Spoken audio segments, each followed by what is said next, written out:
بسم اللہ الرحمن الرحیم۔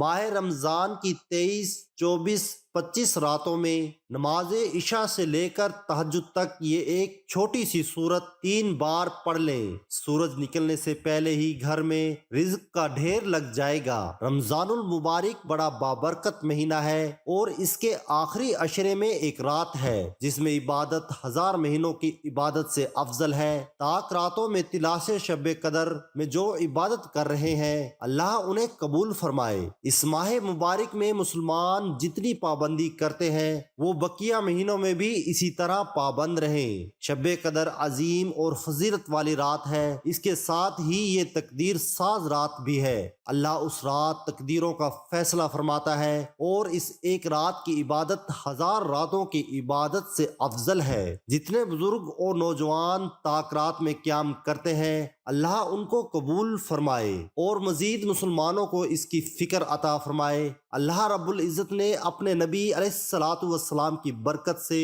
یہ رات یعنی شب قدر عطا فرمائی ہے جس میں عبادت 1000 مہینوں کی عبادت سے افضل ہے اور جس میں اللہ تقدیروں کا فیصلہ فرماتا ہے۔ اللہ رب العزت کو امت محمدیہ سے بہت محبت ہے، اس لیے اللہ نے اس پر کئی احسان اور انعام عطا فرمایا ہے۔ طاق راتوں میں تلاش شب قدر کا اہتمام کرنے والوں کو اللہ قبول فرمائے۔ یہ اہتمام حضور اکرم صلی اللہ علیہ وآلہ وسلم اور حضرات صحابہ اکرام بھی فرماتے تھے اور آخری عشرے میں اعتکاف فرماتے تھے۔ شب قدر سے جو محروم رہا وہ سال بھر کی برکتوں اور نعمتوں سے محروم رہا۔ شب قدر اتنی فضیلت والی رات ہے اور اس فضیلت کو حاصل کرنے اللہ نے بہت آسانی عطا فرمائی ہے۔ اس کے باوجود شب قدر کی فضیلتوں سے محرومی بد نصیبی ہی ہوگی۔ ہم پورے یقین کے ساتھ صرف ایک رات جاگ کر مان لیتے ہیں کہ ہمیں شب قدر مل گئی، ایسا نہیں بلکہ ہمیں طاق راتوں میں شب قدر تلاش کرنا چاہیے۔ اللہ رب العزت نے رمضان المبارک کے مہینے میں شب قدر جیسی بابرکت و فضیلت والی رات بھی رکھی جو تمام مسلمانوں کے لیے مغفرت و ثواب کی رات ہے۔ شب قدر وہ رات ہے جو 1000 مہینوں سے افضل ہے۔ سب سے بڑی فضیلت تو یہ ہے کہ اس رات میں اللہ تعالیٰ نے قرآن کریم کو نازل فرمایا۔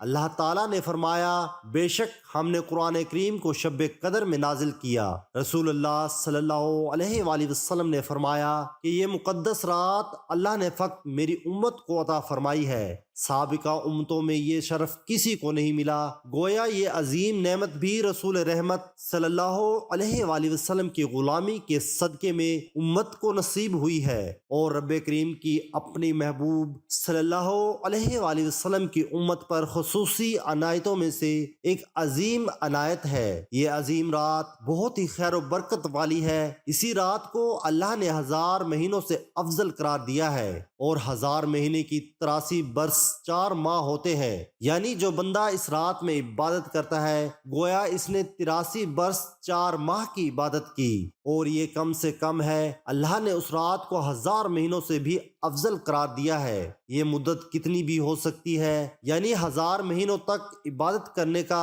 جس قدر ثواب ہے اس سے زیادہ شب قدر میں عبادت کرنے کا ثواب ہے۔ حضرت ابو ہریرہ سے مروی ہے کہ رسول اللہ صلی اللہ علیہ وآلہ وسلم نے ارشاد فرمایا کہ جو شخص شب قدر میں ایمان کے ساتھ اور ثواب کی نیت سے عبادت کے لیے کھڑا ہوا اس کے سابقہ تمام گناہ معاف ہو جاتے ہیں اور اس رات میں فرشتے کثیر تعداد میں اترتے ہیں۔ حضرت جبرائیل علیہ السلام فرشتوں کے ایک گروہ کے ساتھ اترتے ہیں اور جس شخص کو عبادت ذکر وغیرہ میں مشغول دیکھتے ہیں اس کے لیے رحمت و مغفرت کی دعا کرتے ہیں اور بندوں کی دعا پر آمین کہتے ہیں۔ آخری عشرے کی طاق راتوں میں شب قدر تلاش کرنے کا حکم دیا گیا ہے۔ حضرت عائشہ نقل فرماتی ہیں کہ رمضان کے آخری عشرہ کی طاق راتوں میں لیلۃ القدر کو تلاش کرو، اس رات کو پانے والا 1000 مہینوں کی عبادت کا ثواب پاتا ہے۔ رمضان المبارک کا مہینہ مسلمانوں کے لیے تربیت کا مہینہ ہے۔ اللہ رب العزت چاہتا ہے کہ اس کے بندوں میں تقوی پیدا ہو، روزوں کی فرضیت کے ساتھ اللہ نے اس کا مقصد بھی یہی بیان کیا ہے کہ روزے تم پر فرض کیے گئے تاکہ تم میں تقوی پیدا ہو۔ حدیث پاک صلی اللہ علیہ وآلہ وسلم میں ارشاد ہے، اے لوگو تم اتنی عبادت کرو جو قابل برداشت ہو، کیونکہ اللہ ثواب دینے سے نہیں تھکتا یہاں تک کہ تم خود عبادت کرنے سے اکتا جاؤ گے۔ آج کا بہت ہی مجرب وظیفہ ان 3 طاق راتوں کا یہ خاص عمل لے کر حاضر ہوئے ہیں۔ آج کل ہر بندہ روزی کی وجہ سے، رزق کی وجہ سے، روزگار کی وجہ سے پریشان اور دنیاوی دولت کے حصول کے لیے ہر جائز اور ناجائز کام کر رہا ہے، اور بعض لوگوں نے تو اپنا خدا تک اس روزے کو رزق کو بنا لیا ہے کہ یہ دولت ہوگی تو سارے مسائل حل ہوں گے، ورنہ ہم ایسے ہی پریشان رہیں گے۔ اس غلط یقینی کی وجہ سے خرابیاں پیدا ہو رہی ہیں اور زندگیوں سے سکون نکل گیا ہے۔ اگر آج ہی ہم یہ تہیہ کر لیں، اپنے یقین کو دولت سے ہٹا کر اللہ پاک کی ذات کی طرف کر دیں، تو یقیناً ہمارے مسائل بھی اللہ پاک آہستہ آہستہ حل کر دیں گے اور زندگی میں سکون بھی ہو جائے گا۔ اگر یقین نہیں آتا آزما کر دیکھیں۔ آج ہم قرآنی وظیفہ سورۃ التکاثر کا ایک بہت ہی مختصر، بہت ہی مجرب وظیفہ لے کر حاضر ہوئے ہیں۔ اس وظیفے سے انشاءاللہ رزق کی تنگی قرض ادا ہو جائے گا، روزگار کے مسائل حل ہو جائیں گے۔ تو سب سے پہلے 3 کام کریں اور روزی کے معاملے میں پھر بے فکر ہو جائیں۔ نمبر 1 تو یہ ہے کہ پختہ یقین کریں کہ رزق صرف اور صرف اللہ دیتا ہے، دکان، ملازمت، کھیتی باڑی یا تجارت نہیں، یعنی رازق صرف اللہ کو جانے، ان اسباب کو نہیں۔ اور دوسری بات یہ کہ کیسے بھی حالات ہو جائیں، کتنی بھی تنگ دستی ہو جائے، یہ پکا عہد کر لیں کہ میں نے حرام نہیں کھانا، صرف اور صرف رزق حلال کھانا ہے۔ اور تیسری بات یہ کہ تھوڑا یا زیادہ جتنا رزق ملے اس میں سے سب سے پہلے اللہ رب العزت کے لیے 2.5% حصہ نکال دیں، صدقہ ضرور کر دیں۔ پھر اس عمل کی برکت دیکھیں کہ کیسے رزق ہر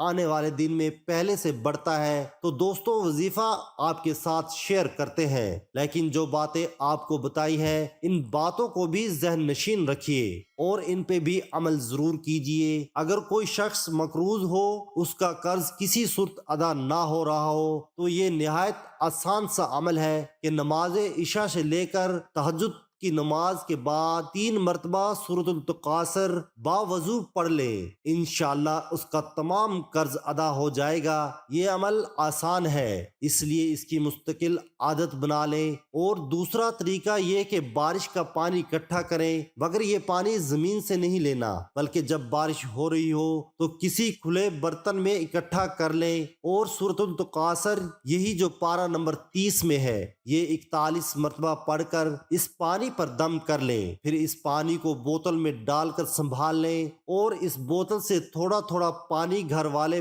پی لیا کریں، اور اگر اس پانی میں تھوڑا سا آب زمزم بھی شامل کر لیں تو اس کی تاثیر اور زیادہ ہو جائے گی۔ اگر پانی کم ہونے لگے تو مزید پانی ڈال لیں۔ اس پاک پانی کی برکت سے اللہ پاک آپ کے گھر سے رنج و غم، پریشانیاں، بیماریاں دور کر دیں گے، اور جو لوگ پہلے سے بیمار ہیں ان کی بیماری وہیں ختم ہو جائے گی، مزید آگے نہیں بڑھیں گے۔ بہت سے لوگوں کا یہ اب تک کا آزمودہ وظیفہ ہے۔ ایسے ہی بچہ کی لاغری اور جسمانی کمزوری دور کرنے کے لیے بعض بچے پیدائشی کمزور ہوتے ہیں اور بعض عمر کے ساتھ ساتھ کمزور ہونا شروع ہو جاتے ہیں۔ ایسے بچوں کے لیے یہ عمل بہت مفید ہے۔ اس عمل سے اللہ پاک ان کی صحت بہتر کر دیتے ہیں اور بچے رونا پیٹنا بند کر دیتے ہیں۔ تو یہ بڑا مجرب عمل ہے، فائدہ اٹھایا ہے، آپ بھی کریں، انشاءاللہ یہ عمل آپ کو مایوس نہیں کرے گا۔ آپ یہ یقین سے کیجئے۔ 21 بیری کے پتے لے کر ان پر 11 مرتبہ درود پاک پڑھیں، درود ابراہیم، اور اس کے بعد سورۃ التکاثر 1 مرتبہ پڑھیں، سورہ کوثر 1 مرتبہ، سورہ فاتح 1 مرتبہ، اور آیت الکرسی 1 مرتبہ، اور آخر میں چاروں کل 1 مرتبہ پڑھ کر پھر 11 مرتبہ پھر درود ابراہیمی پڑھیں۔ اور یہ تمام پڑھ کر ان پتوں پر دم کر دیں اور یہ پتے پانی والی بوتل میں ڈال کر رکھیں اور 21 دن تک بچے کو پلائیں۔ جو بچہ بہت زیادہ روتا پیٹتا ہو یا لاغر ہو یا کمزور ہو، 21 دن تک بچے کو پلائیں۔ پانی جب کم ہونے لگے تو ساتھ ساتھ پانی بڑھاتے جائیں۔ بچے کو نہلاتے وقت بھی اس پانی کے کچھ قطرے اس پانی میں ڈال دیں۔ انشاءاللہ بچے کی جملہ مشکلات ختم ہو جائیں گی اور صحت بہتری کی طرف گامزن ہونے لگے گی اور رونا پیٹنا بند کر دے گا۔ دوستو، آج کی اس مختصر ویڈیو میں ہم نے آپ دوستوں کے ساتھ سورۃ التکاثر کے وظائف، سورۃ التکاثر کے چند ایک فوائد آپ کے ساتھ شیئر کی ہیں۔ امید ہے آپ کو پسند آئیں گے اور آپ بھی اپنی مشکلات اور مسائل کے حل کے لیے سورۃ التکاثر کو بتائے ہوئے طریقے پر اپنے معمول میں ضرور شامل کریں گے۔ دوستو، ویڈیو اگر پسند آئے تو لائک اور شیئر ضرور کیجیے گا اور میرے چینل کو ضرور سبسکرائب کیجیے گا۔ اللہ آپ کا حامی و ناصر ہو۔ تمام احباب سے گزارش ہے کہ اللہ تعالیٰ کے 99 ناموں میں سے ایک نام ضرور ٹائپ کریں۔